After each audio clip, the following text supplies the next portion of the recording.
Qeveria e Maqedonisë dhe ajo e Shqipërisë së shpejti pritet të bëjnë edhe një marrëveshje që do të lehtësojë lëvizjen e qytetarëve të dy vendeve. Deri në fund të vitit pritet të nënshkruhet marrëveshja për njohjen e ndërsjellë të lejeve për vozitje, me shkak qytetarët nuk do të kenë nevojë të posedojnë leje ndërkombëtare për të lëvizur nga njëri në vendin tjetër. Ambasadori shqiptar në Maqedoni Arben Çeiku thotë se procedurat për përgatitjen e kësaj marrëveshje do të mbarojnë së shpejti dhe se nënshkrimi final i saj do të bëhet në Tiranë. Dy qeverit prej kohësh po punojnë për normalizimin e një marrëveshje të njohjes reciproke të patent shoferave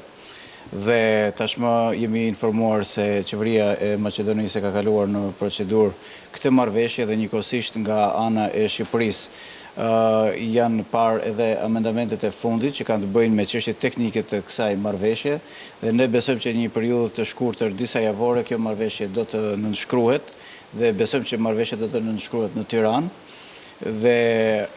kjo marrëveshje do të krijojë një dimension të munguar të lirisë së lëvizjes dhe të komunikimit, që është njohja reciproke e patentave të shoferëve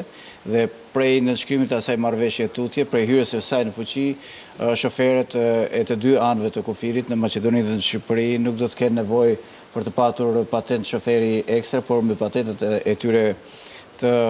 lëshuara në Maqedoni apo në Shqipëri të lëvizjen lirisht në këto të dy anët e kufirit. Ky është një nevojë që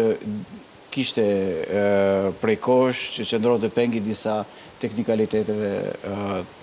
të kësaj marrëveshje. Kështu që tani kjo besoj që do të kryhet shumë shpejt. Ngjashëm sikurse edhe marrëveshja për lëvizje të qytetarëve pa pasaporta dhe marrëveshja për njohjen e ndërsjellë të lejeve për vozitje, pritet të rrisë numrin e qytetarëve që udhtojnë nga Maqedonia në Shqipëri dhe anasjelltas. Kjo marrëveshje pritet të ketë efekt më të madh në fushën e turizmit, si rezultati marrëveshjes për lëvizje pa pasaporta, gjatë sezonit të fundit veror u shënua numër rekord i qytetarëve nga Maqedonia që pushuan në Bregdetin shqiptar.